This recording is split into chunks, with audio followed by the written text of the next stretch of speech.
பேரணாம்பட்டு அருகே கெங்கையம்மன் ஆலய மகா கும்பாபிஷேக விழா நடைபெற்றது. திரளான பக்தர்கள் கலந்து கொண்டு சுவாமி தரிசனம் செய்தனர். வேலூர் மாவட்டம் பேரணாம்பட்டு அடுத்த எருக்கம்பட்டு கிராமத்தில் கெங்கையம்மன் கோவில் கும்பாபிஷேக பெருவிழா நடைபெற்றது.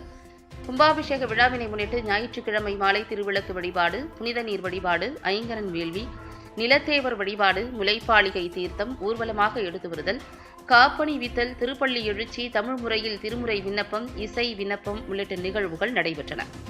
இன்று காலை 2ஆம் கால விசேஷ திரவியாதி ஹோமங்கள், கோபூஜை, களை ஈர்ப்பு வேள்வி, மூலவருக்கு எண்வகை மருந்து சாத்துதல் உள்ளிட்ட நிகழ்ச்சிகள் நடைபெற்றன.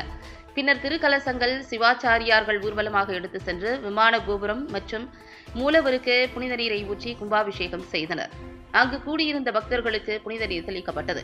பின்னர் பக்தர்களுக்கு அன்னதானம், மங்கள பொருட்கள் வழங்கப்பட்டது. இதில் பேரணாம்பட்டு மற்றும் சுற்றுப்புற கிராமங்களில் இருந்து பக்தர்கள் கலந்து கொண்டு சுவாமி தரிசனம் செய்தனர். விழாவிற்கான ஏற்பாடுகளை எருக்கம்பட்டு கிராம பொதுமக்கள் சிறப்பாக செய்திருந்தனர்.